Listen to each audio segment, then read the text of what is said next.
Good afternoon, class. We are looking at exam 2 review covering sections 3.2 all the way to 3.5, chapter 3 derivatives. And here's the rest of it, the second part, looking at more examples.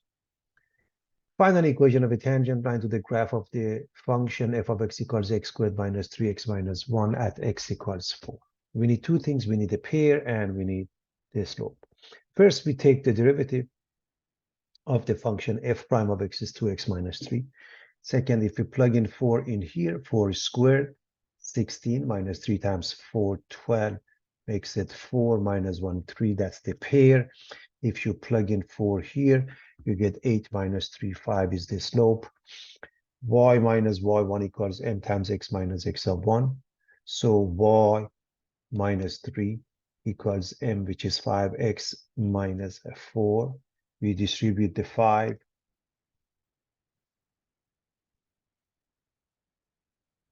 And we move the negative 3. And we get y equals 5x minus 17. F of x equals x times square root of x plus 5 minus 2. We are going to change the square root of x to x to the power of 1/2 using this property. This is x to the power of 1. With x to the power of 1/2, it becomes x to the power of 3/2, and then 5x minus 2. Now the derivative is 3/2. 3/2, x to the power of 3/2 minus 1, which makes it 1/2, and 5x results in 5. X to the power of 1/2 goes back to its original format. 3/2 square root of x plus 5 is the final answer.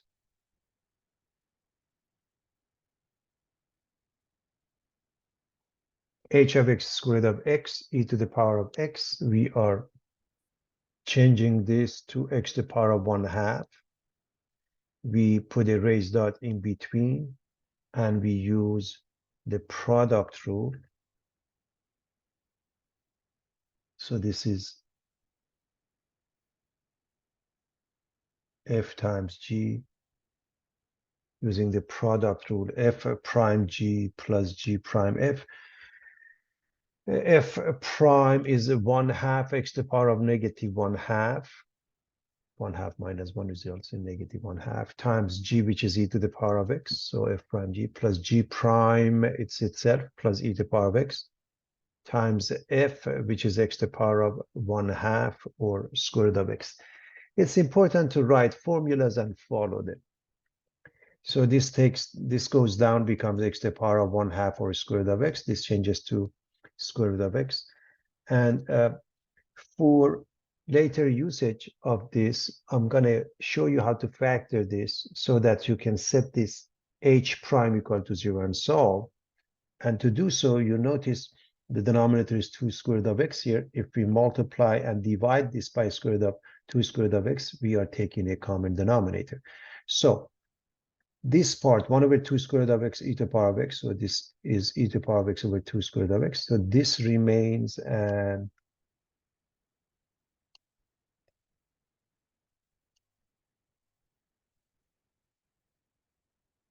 the product of these two gives you 2x.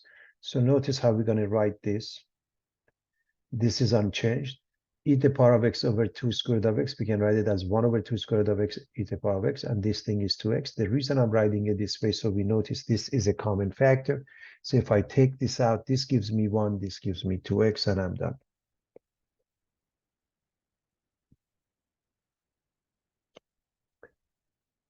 Y equals e to the power of x over 1 plus x. We are going to use the quotient rule.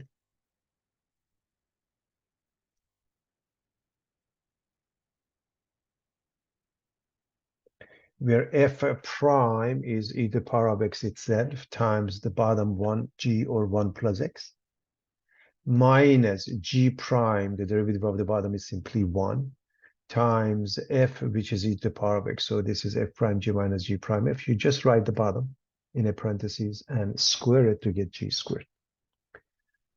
Done with calculus, we are going to distribute here, we get e to the power of x plus e to the power of x times x minus e to the power of x, and these two pieces cancel each other.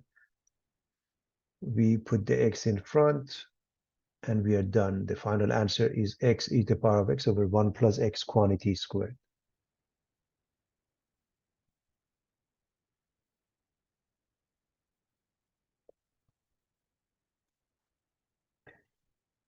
Y is 5x times 3x minus 2 to the power of 4. We want to differentiate this and pay attention to the number 5. It's a fairly small number. So there are two ways to deal with it. One way is just to deal with it the way it is. So I'm going to say this is the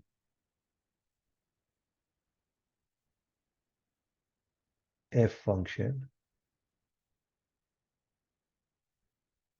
This is the g function. And we are using the product. So f prime is 5 times g, which is 3x minus 2 to the power of 4, plus g prime. Now we use the extended power rule or the chain rule. 4 times 3x minus 2 cubed times the derivative of the inside, which is 3. And then going back to the product rule, this is g prime times f, 5x. And I'm going to write at top of it that we have f prime g plus g prime f. We're done with calculus. We are going to simplify using algebraic techniques. If you look at this piece, 4 times 3, 12 times 5 is 60. So 60x times 3x minus 2 cubed. When you compare these two, you see 3x minus 2 cubed versus 3x minus 2 to the power of 4. 3x minus 2 cubed is in common. 60x and 5 is in common. So you write 5 times 3x minus 2 cubed. We are factoring, class. We are dividing this one by this one, results in 3x minus 2 to the power of 1, or simply 3x minus 2. We are dividing this one by this one. 60x divided by 5 results in 12x. And so combining these two, we get 15x, and we are done. So 5 remains, 3x minus 2 cubed remains, 3x and 12x up to 15x, and this is minus 2. Now, what I want to show you is the following.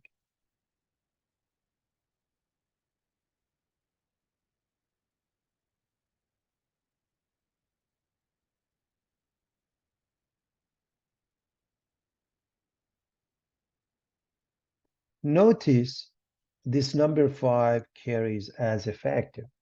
So you can do it that way. So if I do that, 5 remains. And then when you look at this part, instead of 5, this becomes 1. When you look at this one, instead of 5x, this becomes x. So take a look. If you keep the 5 out, this is 1 times 3x minus 2 to the power of 4. This is unchanged. And then times 5x, just times x. And the 5 remains outside. If this number 5 is either a very large number, like 5,000, or it's a fraction or a decimal, it becomes really involved if you want to keep it as with x. So you separate it with brackets, and it remains as a coefficient, as a multiplier. You want to differentiate this. Anytime you have a fraction where the numerator is just a number, bring it up using negative exponential rules. So it becomes 7x squared minus x to the power of minus 4, and use the extended power rule. So y prime is negative 4 times the same thing to the power of negative 5, because minus 4 minus 1 becomes minus 5. Now the derivative of the inside by the chain rule is 14x minus 1. And we're done with calculus. This piece goes down and takes a positive 5 as the exponent.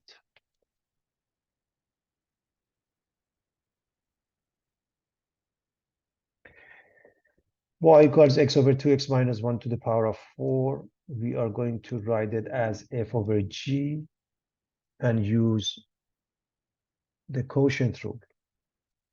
So I need f prime, which is simply 1, times g, which is 2x minus 1 to the power of 4, minus g prime. Now g prime, I'm going to use the chain rule or the extended power rule.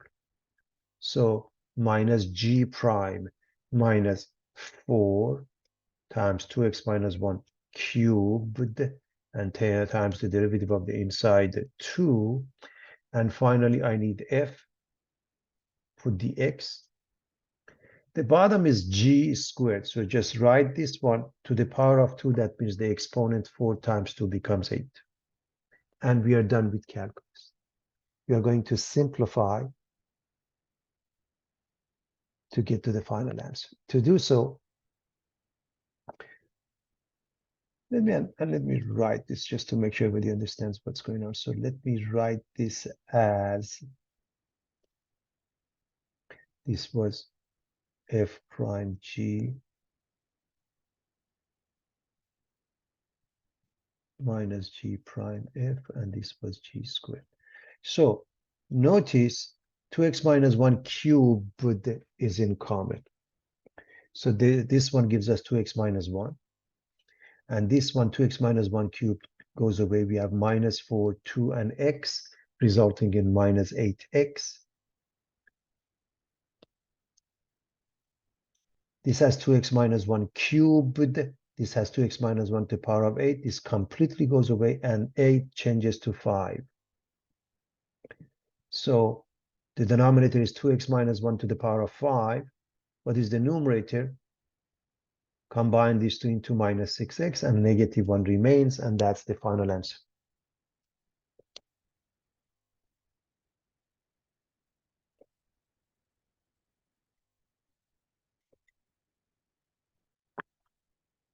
Any fractional expression, if the numerator is just a number, bring this up. Write this as x squared plus 3 to the power of 1/2. Bring it up. 4 times x squared plus 3 to the power of negative 1/2. This is your algebraic step. And now we use the extended power rule on that. 4 remains times n negative 1/2 to the power of n minus 1. So x squared plus 3 to the power of negative 3/2, because minus 1/2 minus 1. If you subtract 1 from this, you get negative 3/2. Then the derivative of the inside is simply 2x. Done with calculus, let's put them all together by rewriting. 4 times negative 1/2 is negative 2 times 2x is negative 4x. This doesn't change. Using negative exponential rule, when you move things, you can change the sign. So we move it down, and the sign changes to positive 3/2 and becomes a square root, and we are done. So the final answer is minus 4x over the square root of x squared plus 3 cubed. Just in case to remind you,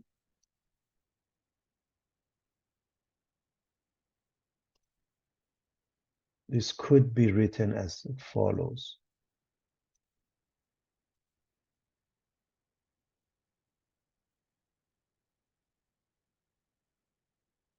Okay, just in case. We want to take the derivative of sinusoidal function. So let me remind you. The derivative of sine is cosine. The derivative of cosine is minus sine.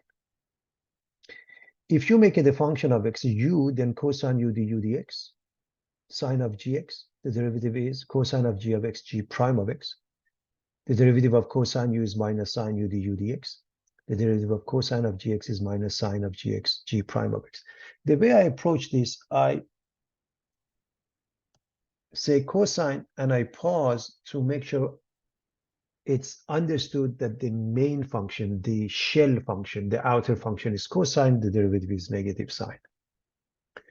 And so you must write it with the same argument. You have to have an argument for your trigonometric functions, which is the same argument.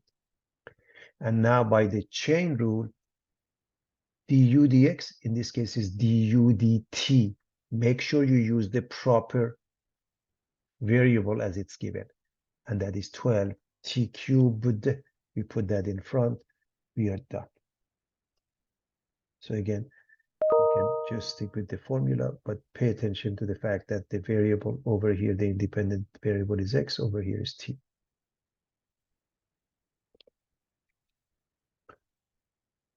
Anytime you have an x, you have a fractional format or rational function, you're going to ask yourself, can I simplify? In this case, anytime the denominator has one term, or even if it's not a term, if it's x to the power of 1/2 or square root of x is one piece, I would say an algebraic piece, you can go this route and simplify it as follows. This will result in x, so you make up two fractions. This will result in 4, and now you can use the extended power rule on that by saying y prime is 6. Then the same thing to the power of 5. Then the derivative of the inside, which is 1. You rewrite it and you're done. What about this case? You use the extended power rule again. 5 sits in front. The function to the power of n minus 1, this function to the power of 4. And then this says take the derivative of the inside, and I'm going to use the quotient rule on the inside. I'm going to call it f over g.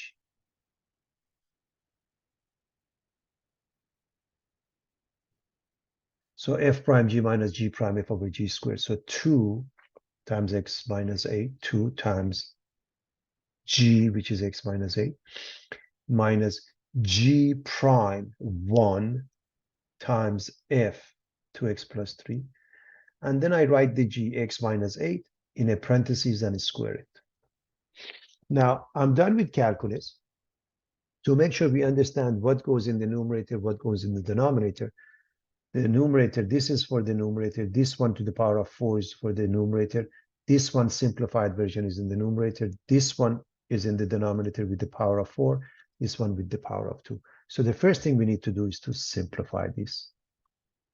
So let's distribute 2x minus 16 minus 2x minus 3, and 2x and minus 2x cancel each other. The whole thing changes to negative 19. So this belongs to the numerator. So we rewrite it in this fashion. 5, which is part of the numerator. This one, I want to make sure we understand this means 2x plus 3 to the power of 4 over x minus 8 to the power of 4. If you know that, you don't have to write this step. And of course, this last piece is negative 19 over x minus 8 squared. So 5 times negative 19 is negative 95 times 2x plus 3 to the power of 4. When you multiply these two, you add up their exponents. You get x minus 8 to the power of 4 plus 2. 4 plus 2, or 6.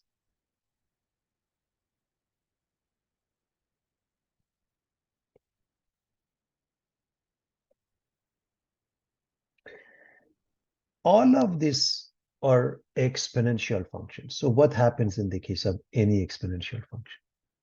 E to the power of x, the answer is itself. E to the power of kx, the answer is itself times k by the chain rule. E to the power of g of x, the answer is itself by g prime of x by the chain rule. If it's a to the power of x is itself times ln a, this is by the logarithmic properties.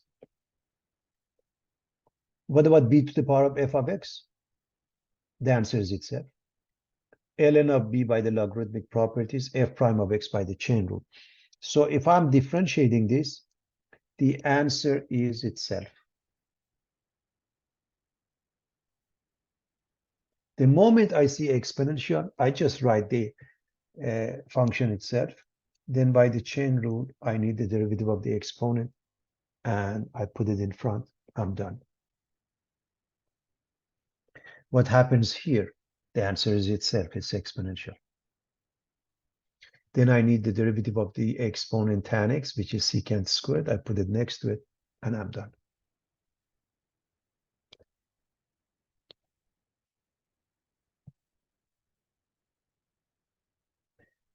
Exponential, the answer is itself. Is the base e? No.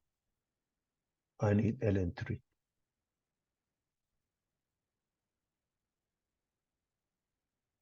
And I rewrite it. The moment I see an exponential, the answer is itself. So I'm going to just write y prime is itself.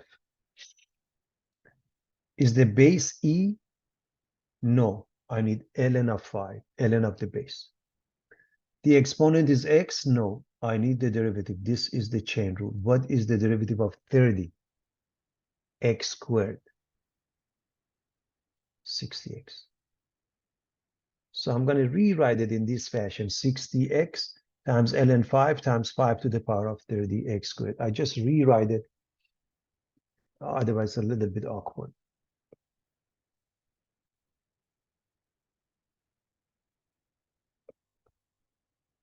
I'm going to get a couple of examples we have seen already in the case of a chain rule.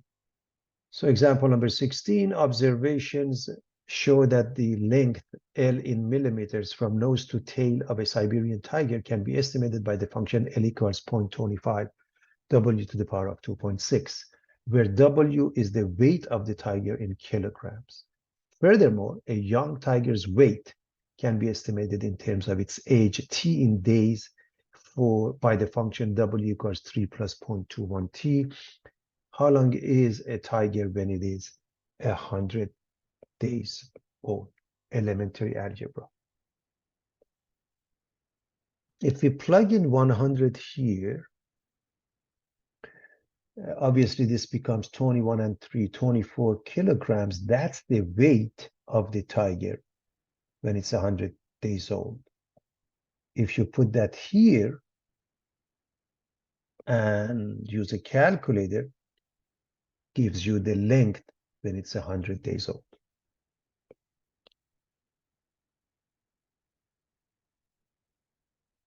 At what rate is the length increasing when it's 100 days old? So we want the LDT, and we know that in Leibniz's notation, dy dt is dy du du dt. U is the intermediate variable.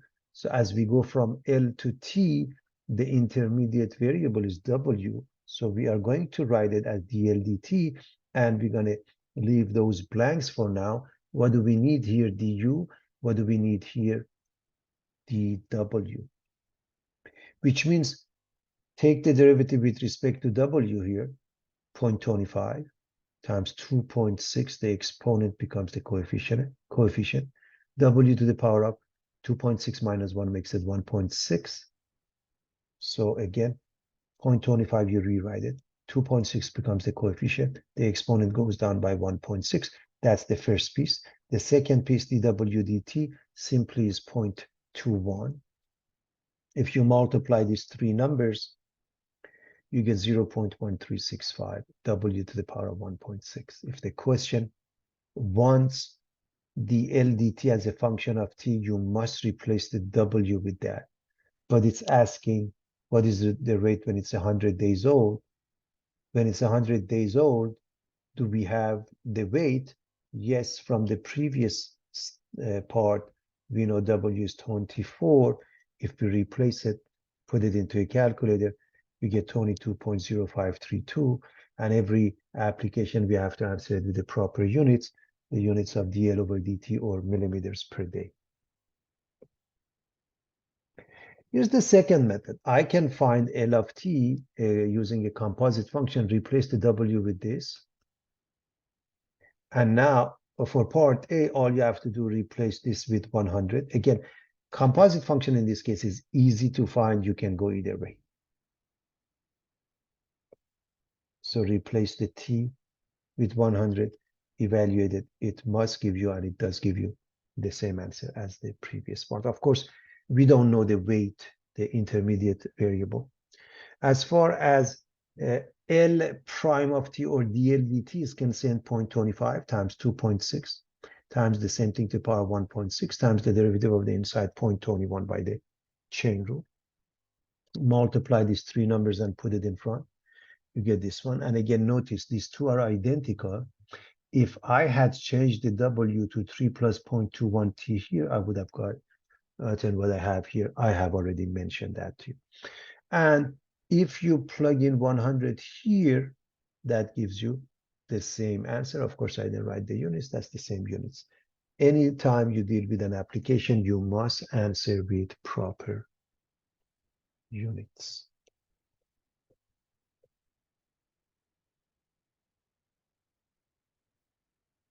The amount of glass recycled in a community is G of P equals square root of 0.5 P squared plus 7 tons, where P is the population in thousands. It is estimated that T years from now, the population of a community will be P of T equals 4.4 plus 0.1 T squared thousands.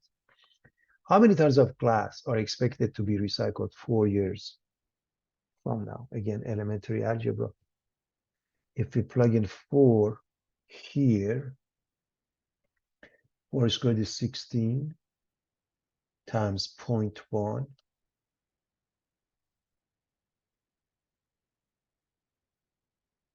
1.6, they add up to 6,000 people. And now that we know P at T equals 4 is 6, we put it in here. And please notice 0.5 times 6 squared plus 7. 6 squared is 36 times 0.5 is 18. With 7, they add up to 25. So this changes to 25, and the square root of 25 is 5 tons of glass. Find the rate at which the amount of glass recycled is changing with respect to time 4 years from now. Again, include units. Whether they ask or not, you must. Well, we want what? The rate at which the amount of glass is changing with respect to time, dg dt. And again, dy dt was dy du du dt according to Leibniz's notation. So we're going to write it in the same fashion.